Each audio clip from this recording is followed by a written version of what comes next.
राज्य में पैक्स चुनाव अपने सबाब पर है। हम परसा पंचायत से उम्मीदवार के साथ लाइव हो रहे हैं।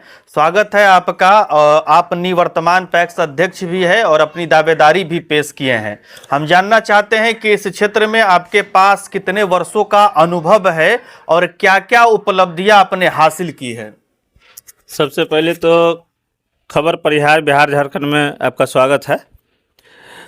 सहकारिता के विभाग में हम लगभग 15 वर्षों से हैं।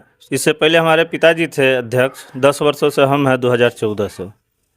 जब से हम अध्यक्ष बने हैं हमेशा हमारा ध्यान पैक्स की तरफ ही रहता है। उसमें जो 2015 में 200 MT का गोदाम हम अपने यहाँ पहले स्थापित किए, जो हमारे पिताजी के सेशन में ही पास हो गया था लेकिन लंबित था। बाद में उसको क्लियर करके हमने बनवाया। उसके बाद जो हमारी उपलब्धि दूसरी थी कि पूरे प्रखंड में सिर्फ 5 पैक्स का सिलेक्शन हुआ था जो कृषि यंत्र बैंक का स्थापना करना था, जिसमें परसा पैक्स का भी नाम है। यहाँ भी ट्रैक्टर है, थ्रेसर, गेहूं, धान, रोटावेटर, कल्टीवेटर सब चीज़ है, जिससे किसानों को फ़ायदा होते आ रहा है। अब एक साथ पूरे पंचायत के लोगों का एक साथ नहीं हो पाता है, उसमें तो बारी बारी करना पड़ता है। लेकिन लोगों को हड़बड़ी रहती है कि हमको धान आज ही कटाना है, तो अब दूसरा ट्रैक्टर से भी कटवा लेते हैं। बहुत सारे लोग इसका फ़ायदा उठा रहे हैं। जो हमारे यहाँ से कृषि यंत्र चल रहा है थ्रेसर, उससे बहुत सारे लोग फ़ायदा उठा रहे हैं। अच्छा, इस चुनाव में आप अपने बेटी को चुनाव लड़ा रहे हैं। लोग जानना चाह रहे हैं कि आप जरूरी था या आपकी मजबूरी है। नहीं, बेटी को चुनाव लड़ाने के कारण जो है एक सोच का डिपेंड होता है। चूँकि 10 वर्षों से हम भी हैं और नए पीढ़ी को हम इसमें लाना चाह रहे थे कि एक युवा का जो अपना मकसद होता है और आगे भविष्य में वो कैसे इसमें जीवित रहेगा, और युवा का सोच अलग होता है और हम लोग के सोच में उसके सोच में फ़र्क होता है। इसलिए हम अपने बेटे को कैंडिडेट बनाए। अच्छा, आपके सामने जो कैंडिडेट है वो वर्षों तक आपके साथ रहे, ऐसा क्या हो गया कि आज वो आपके सामने कैंडिडेट है? जो अभी कैंडिडेट है लगभग चुनाव से 10 दिन पहले तक हमारे साथ थे। उसमें कोई तरह की कोई बात नहीं हुई हमारे, वो आज भी हमारे हैं। वो किसी साजिश के शिकार हो गए हैं जिसके कारण वो रास्ता भटक गए हैं। उम्मीद है कि फिर रास्ता पर आ जाएंगे। अच्छा, आने वाले समय में आप यहाँ के किसानों के लिए या जो पैक्स के मेंबर है क्या कुछ करने जा रहे हैं? आने वाले समय में कुछ वर्षों से सहकारिता विभाग में पैक्स की तरफ बहुत अच्छा ध्यान दिया है। जैसे कि सारा पैक्स को कंप्यूटराइजेशन करने जा रहा है।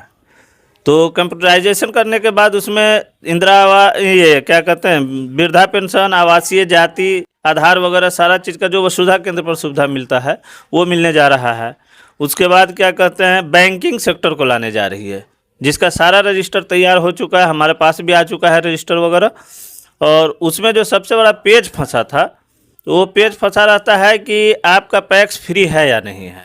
पैक्स फ्री होने का मतलब है कि आपके पैक्स में पूर्व से कोई लोनी है या नहीं है। तो हमारे पैक्स में 2-3 लोनी थे, जिसमें से तो एक क्लियर हुआ है, 2 और बचे हुए हैं।